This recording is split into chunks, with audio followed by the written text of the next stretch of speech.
Prince William seems determined to be a hands-on dad, grappling with his children's car seats, even in a suit. This was only the third time that we'd seen Prince George and Princess Charlotte, and they were heading home.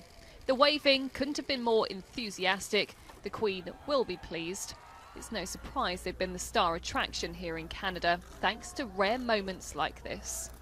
I think everybody's really enjoyed this visit because they're so young and they're so with it, and it's just been amazing. I saw Prince Philip when he was here when I was in kindergarten. I saw Prince Edward and spoke to him when I was in grade 3, and now I've got to see Princess Kate and Prince William, so it's quite exciting.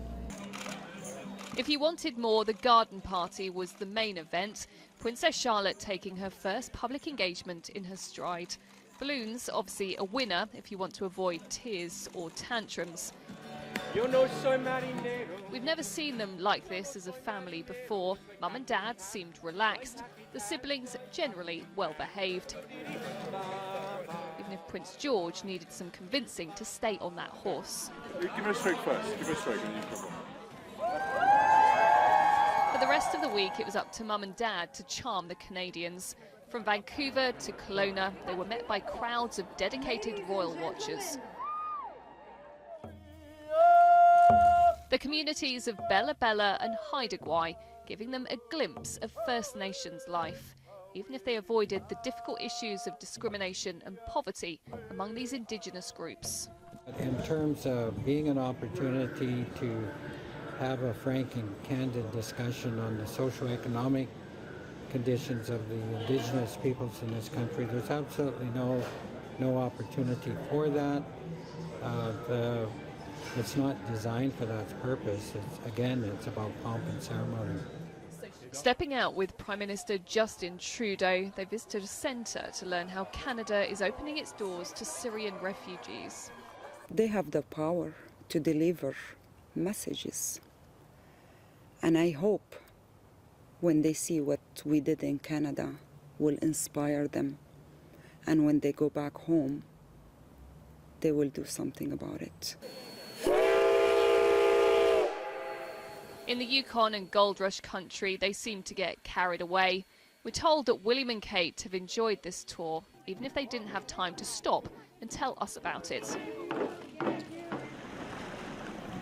The final day in Victoria was all about mental health, a cause that's close to their hearts. A tall ship cruise, an eye-catching way of flying the flag for charities that help young people. Whether they're in the UK or abroad, they make a good team getting people on board.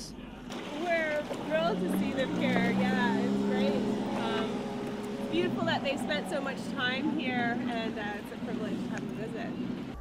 And then it was time to head for home after a quick lesson in accepting bouquets. We may have only seen them for a few moments, but Prince George and Princess Charlotte have really made this royal tour.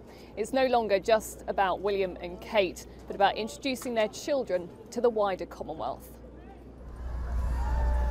If you're looking for those debating whether the royal family has a future here, this wasn't the place. Canada has largely been kept on side by this picture-perfect family of 4. A final wave from Charlotte and they were on their way. Just time for a few checks by the world's most careful pilot. You'd excuse Prince George for wondering what all the fuss was about. For him, this was just another adventure for an inquisitive little boy. Rhiannon Mills, Sky News in Victoria.